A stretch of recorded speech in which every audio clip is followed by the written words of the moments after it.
বাড়িতে বানানো egg roll আর তার সঙ্গে অনেকটা উত্তেজনা আর অনেকটা এনার্জি নিয়ে আমরা আবার বেরিয়ে পড়লাম। আজকে 31st আমরা কাটাবো হুস্টনের বাইরে স্যান অ্যান্টনিও শহরে। তাহলে চলুন ব্লগটা শুরু করা যাক। তবে তার আগে আমি অনিন্দিতা, লিভিং মাই আমেরিকান ড্রিমে আবার সবাইকে স্বাগত জানালাম।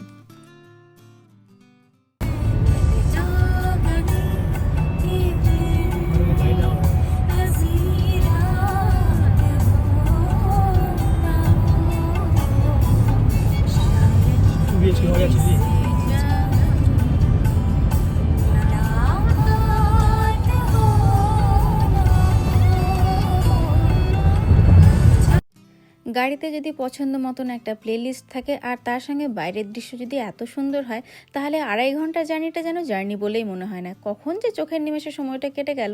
তবে আমরা কিন্তু এই 2.5 ঘন্টার জার্নির পরে আমাদের প্রথম গন্তব্য আজকে এসে পৌঁছলাম জাপানিজ টি গার্ডেনে। আমরা চলে এসেছি আবার 6 বছর পরে জাপানিজ টি গার্ডেনে। এখানেই মনে হয় যে মোমকে আর দাদাকে ফটো তোলানোর জন্য ঝাপানো হচ্ছিল। এই যে এই জায়গাটাতে মনে আছে। হ্যাঁ, ব্লগটাকে খুব বেশি ইনফরমেটিভ করব না, কিন্তু অবশ্যই যেটুকু একটু বলে রাখবো আপনাদের যে স্যান অ্যান্টনিও হচ্ছে হুস্টনেরই পার্শ্ববর্তী বলতে পারেন আরও একটা শহর। স্যান অ্যান্টনিও সাধারণত 3টে জিনিসের জন্য পপুলার। এক তো হচ্ছে এখানকার ট্যুরিস্ট অ্যাট্রাকশন ভীষণ, তার সঙ্গে হচ্ছে এখানকার যে রিচ স্প্যানিশ কলোনি সেটাও দেখার মতন, আর থার্ড হচ্ছে ইউএসের যে মিলিটারি বেসগুলো রয়েছে তার মধ্যে কিন্তু স্যান অ্যান্টনিওতে অনেকটাই রয়েছে। আর ট্যুরিস্ট অ্যাট্রাকশনস বলতেই প্রথম যে জায়গাটার নাম আসে সেটা হচ্ছে জাপানিজ টি গার্ডেন। তবে জাপানিজ টি গার্ডেনে এই পেঁপে দেখে আপনারা যতটা অবাক হচ্ছেন, আমিও কিন্তু ঠিক ততটাই অবাক হলাম। যদিও এটা টি গার্ডেন, কিন্তু কোথাও কিন্তু চা গাছের কোনো চিহ্ন মাত্র নেই।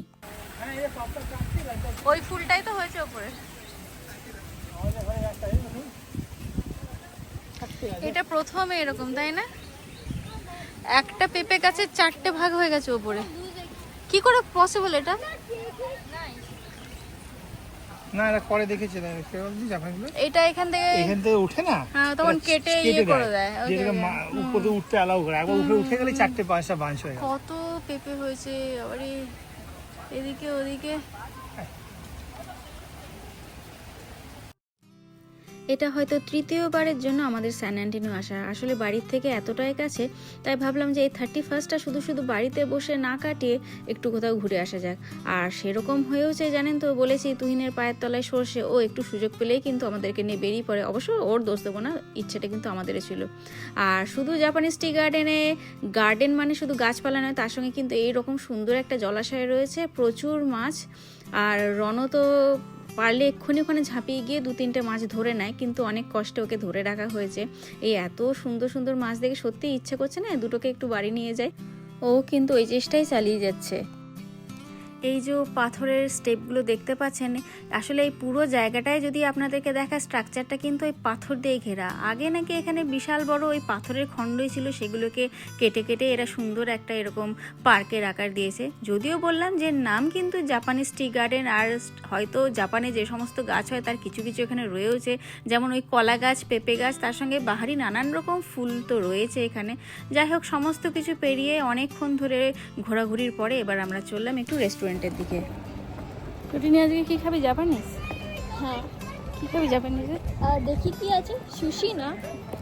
একবার কস্কো থেকে দোকান ভর্তি যত সুশি ছিল নিয়ে এসেছিলাম রিনির জন্য, কিন্তু রিনি একটাকে টাচ করে বাকি গোটা দোকানটাকে নষ্ট আমি করেছিল। খাইনি, আমি গন্ধের জন্য খেতে পাইনি তো। হ্যাঁ, তো এইবারও একই জিনিস হবে কিন্তু। ওকে, উইংস বেরিয়ে, বাফালো উইংস বেরিয়ে গেছে নেই। Christmas salad, veggie spring roll চলছে এখন মেনু ডিসাইড, কোথা থেকে খাবো কি খাবো। আসলে বেশিরভাগ হচ্ছে ওই জাপানিজ টি গার্ডেন, তো তাই টি কফির অপশানটাই বেশি। বিভিন্ন ফ্লেভারের বোবা টি পাওয়া যাচ্ছে এখানে। আর এই জায়গাটা, ও বাও, লাইটটা দিনের বেলা বোঝা যাচ্ছে না, রাত্রেবেলাটা খুব জমকালো হয় জায়গাটা। দুটো বোবা টি অর্ডার দেওয়া হয়েছে, সেটা হচ্ছে অনলাইনে অর্ডার দিলাম, ওরা রেডি হয়ে গেলে ওই উইন্ডোটার সামনে নাকি রাখবে, সেটাই এখন নিতে রিনিকে পাঠানো হচ্ছে। কিন্তু মেয়েটা আমার এত লাজুক হয়েছে না, একদম এদিক থেকে ওদিক নড়বে না। অথচ রণ দেখুন কোনো কিছু বোঝে না, কিন্তু ও কিন্তু অলরেডি গিয়ে ঢুকে গেছে দোকানের সামনে সেই অর্ডার নিতে। এই জায়গাটা আমরা আবার রিক্রিয়েট করলাম। আগের বার আমার দাদার ছেলে আর রিনি এই জায়গাটাতে দাঁড়িয়ে ফটো তুলেছিল, বুঝলি তুই? এবারে হ্যাঁ। এবারে পিঙ্কু বলছি, এবার রনো আর রিনিকে দুটো দিকে দাঁড়িয়ে ফটো তুলেলাম ওই একই সবথেকে জায়গায়। মজা কি বলতো, এই জায়গাটা আমার যখন রনো এসেছিল তখন হ্যাঁ। আমার 6 মাসের ছিল। হ্যাঁ, সেই সময় রনো 6 মাসেরই ছিল। একজনের ব্রাউন সুগার আর একজনের স্ট্রবেরি ফ্লেভারের দুখানা বোবা নিয়ে এখান থেকে এবার আমরা হাঁটা লাগালাম জাপানিজ টি গার্ডেনের আরও খানিকটা দেখে। এবার এখান থেকে আমরা সোজা যাব একটা ছোট্ট টয় ট্রেনে চেপে স্যান অ্যান্টনিওর আরও খানিকটা অংশ ঘুরে বেড়াবার জন্য। চাপলে ট্রেনে? হ্যাঁ, বাবা টিকিট ওই যে ওখানে যা, বাবার সাথে দাঁড়ো। এই ট্রেনেও চাপা কিন্তু দ্বিতীয়বারের জন্য। ছোট্ট একটা ট্রেন, মাত্র ওই 30 থেকে 40 জনকে নিয়ে একেবারে গোটা শহরটায় ঘুরে দেখায়। গোটা শহরটা বলতে এই যত দূর আর কি যাওয়া সম্ভব এই টয় ট্রেনে করে ঠিক ততটাই। তবে যেতে যেতে আশপাশের জঙ্গল, তার সঙ্গে আরও বেশ খানিকটা অংশ, সব জায়গাতেই দেখছি কিন্তু আজকে পিকনিকের ভিড়। অবশ্যই 31 মানে পিকনিক, জায়গায় জায়গায় পিকনিক বেঞ্চ করাও আছে আর লোকজনও কিন্তু দেখছি সমস্ত জায়গাতেই পৌঁছে গেছে। আজকে কোনো পিকনিক স্পটই খালি আর নেই এখানে। তো যাই হোক, রনকে তো দেখতেই পাচ্ছেন, ও কিন্তু বাড়ি থেকে ওর বন্ধু মানে ওই এলফকে সঙ্গে করে নিয়ে এসছে। অনেক বকাবকি করা হচ্ছে যে যদি এখান থেকে এলফ পড়ে সেটা কিন্তু আর তুলে দেওয়া হবে না, কিন্তু ছেলে কিন্তু কোনোভাবে দমছে না। ওই এলফকে নিয়েই ও গোটা স্যান অ্যান্টনিও আজকে ঘুরবে। আর দেখুন ধরেও রেখেছে কিন্তু সুন্দর করে। আসতে পারি তোমার? হ্যাঁ, চশমা পরে আছে। আমি আর চশমাটা একটু খুললাম মা, দেখছি আমার হেডব্যান্ডে পড়েছে মার চশমা, তো আমার মাথাতে আছে। ঠিক আছে, রিভার্স সাইকেল এখানে নামা যাবে না। ওই এখানে তো রিভার ওয়াকটা আছে, সবই এই তো এখানে, রিভার ওয়াক, এই তো সবই। নিচে। হ্যাঁ, নেমেই যেতে হবে। আমি এই বুঝলি? এই নিচে river walk টা। অ্যাড্রেসটা কি বলতো, যেখানে টিকিটটা কালেক্ট করতে হবে কিছু না। হ্যাঁ আই হপটাও এখানে। হ্যাঁ। সিবিএস থেকে ওষুধ নেবো, গাড়িটা ভালোই ট্রেনে করে ঘুরলাম, কিন্তু ট্রেন থেকে নামার পরে হঠাৎ করে কি জানি আমার কি হলো, চোখ দিয়ে এমন জল বেরোতে আরম্ভ করলো, জানি না কিছু একটা প্রবলেম, কিছু ঢুকেছিল নাকি, আমি আর চোখে তাকাতে পারছি না কিছুতে। ওই রিনিকে ধরে ধরে জানেন গাড়িতে এসে বসলাম। তাই এখন আপাতত এই একটা CVS এর সামনে দাঁড়ালাম, একটা আই ড্রপ তুলে নিয়ে চোখে আই ড্রপ দিয়ে এবার ঘুরে বেড়াচ্ছি। হয়তো 1 জানুয়ারির ফটোগুলো তো অনেকেই দেখেছেন, আমার চোখ বিশাল ফোলা ফোলা। তার কারণ কিন্তু এটাই, সেদিনকে রাতে বাড়ি ফেরার পরে চোখের অবস্থা সত্যিই খারাপ ছিল। তবে স্যান অ্যান্টনিও এবার যে কারণে বিশেষভাবে আসা, তার কারণ হচ্ছে এখন যেটা চোখের সামনে দেখতে পাচ্ছেন, অর্থাৎ এই স্যান অ্যান্টনিও ট্যুরিস্ট অ্যাট্রাকশনসগুলোর মধ্যে হয়তো সব থেকে ওপরে যেটা থাকবে নাম্বার 1, সেটা হচ্ছে এই রিভার ওয়াক। এই স্যান অ্যান্টনিও রিভার, এর ধারে ধারে এত রেস্টুরেন্ট, এত কোলাহল, এত ভিড়, দেখে মনে হচ্ছে যেন একদম রাস্তায় আমরা যেরকম ফুটপাতে বাজার করতে ঘুরতাম ঠিক সেরকম ভিড় না। হ্যাঁ, এই জায়গাটা কিন্তু 365 দিন হয়তো এইরকমই ভিড় থাকে। ভীষণ হ্যাপেনিং এই জায়গাটা। স্যান অ্যান্টনিও আসবো কিন্তু এই জায়গাটায় মানুষ ঘুরে বেড়াবে না এরকম হতে পারে না। স্যান অ্যান্টনিও ট্যুরটাই পুরো ইনকমপ্লিট থেকে যায়। তো এইরকমই একটা বোটে কিন্তু আমরাও ঘুরবো। টিকিটটা অলরেডি কাটা হয়ে গেছে আগে। তবে এখন আমরা একটু আগে লাঞ্চটা করব, কারণ প্রচণ্ড জোর খিদে পেয়েছে। আর একটা এখানে মেক্সিকান রেস্টুরেন্টেই আমরা বসলাম খেতে।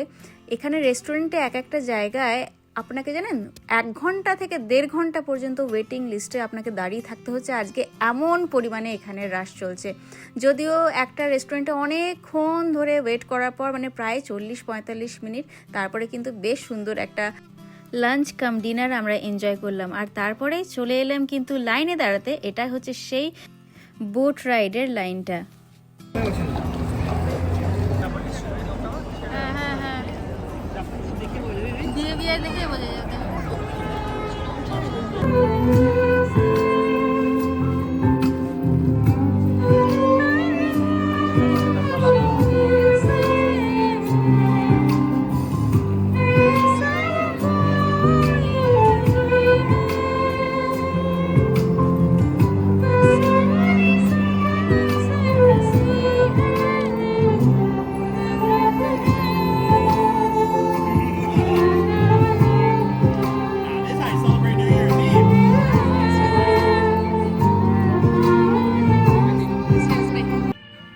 কিছু কিছু মুহূর্ত, কিছু কিছু সময় দেখবেন আপনার এমন সুন্দর কেটে যে আপনি কিন্তু আগে থেকে সেটা জানতেও পারেন না যে এরকম সুন্দর একটা মুহূর্ত কাটবে। আমারও কিন্তু ওই আর্টিস্টের গান শুনতে শুনতে ওখানে 1/2 ঘন্টা লাইনে দাঁড়িয়েছিলাম ঠিকই, কিন্তু এত সুন্দর সময়টা কাটলো। আর উনি যে টিউনটা বাজালেন ওটা কিন্তু রিকোয়েস্টেড টিউন, মানে আমাদের দল থেকেই একদল ইন্ডিয়ানই আর কি তাকে রিকোয়েস্ট করেছিল, তিনি সেটা ভায়োলিনতে বাজালেন। তো যাই হোক, বিশাল সুন্দর একটা গানের পরও তো মনটা আমার ভীষণ ভালো হয়ে গেল, আর তারপরে মনটা আরও দ্বিগুণ ভালো হয়ে যাচ্ছে এই এখন বলতে পারেন ওই নদী বিহার করতে করতে।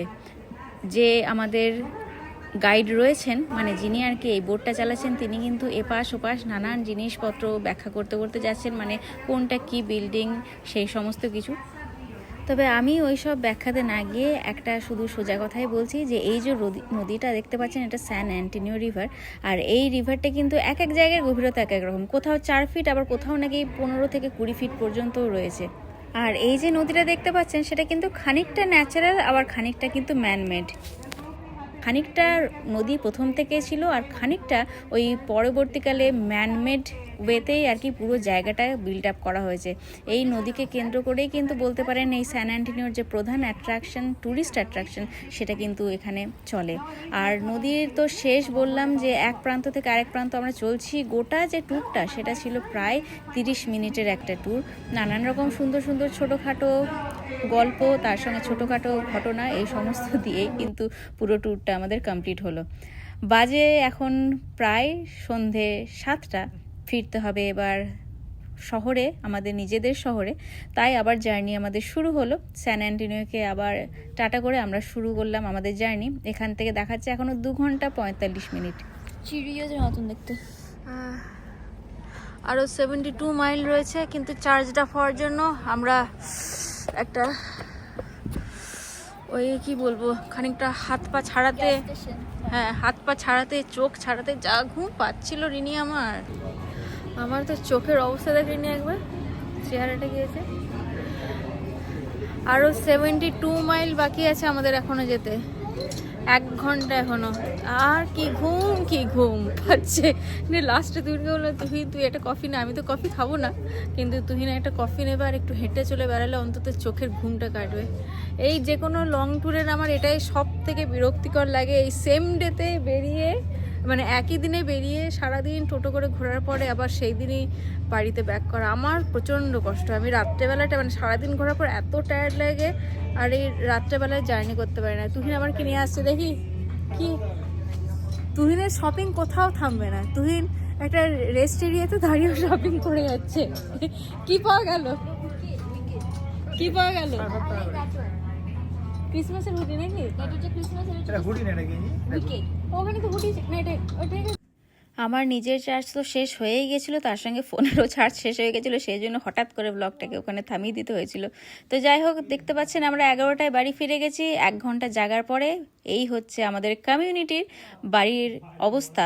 মানে এখন ঠিক বাজে 12টা, আর চারিদিকে এখন চলছে ফায়ারওয়ার্কস, সেটা দেখার জন্যই আমরা এখনো পর্যন্ত জেগে আছি। তাহলে ব্লগের শুরুতে না বলেও শেষে কিন্তু সবাইকে হ্যাপি নিউ ইয়ারের অনেক অনেক শুভেচ্ছা জানালাম। সবার দিনটা ভালো কাটুক, তার সঙ্গে গোটা বছরটা ভালো কাটুক, সবাই সাফল্য পান জীবনে, সবাই সুস্থ থাকুন। তবে ব্লগটা শেষ করার আগে এটা দেখাচ্ছি 1 জানুয়ারির সকালের ঘটনা। মানে আগের দিন কেকটা কেনা হয়েছিল ঠিকই, কিন্তু ওই রাত্রেবেলা এসে কাটার মতন ক্ষমতা ছিল না, খিদেও কারো ছিল না, সে কারণে সকালবেলায় কিন্তু আজকে এই দিয়ে আমরা ব্লগটাকে শেষ করছি। আবার আপনাদের সবার সঙ্গে দেখা হবে, ততক্ষণের জন্য সবাই খুব ভালো থাকবেন, সুস্থ থাকবেন। Cheers to the New Year! full of fun, Full of hope, full of hope, full of positivity. full of positivity, What else? full of prosperity, Yes, full of and full of full of knowledge, health. full of good health, Yes. good health. আচ্ছা, কি খাবে প্রথমে? Hey, ouch. That's so tiny. আচ্ছা খাও, আরো দেবো, তুই খা আগে। That's so tiny. আরো দেবো তোকে, চল। ঠিক আছে।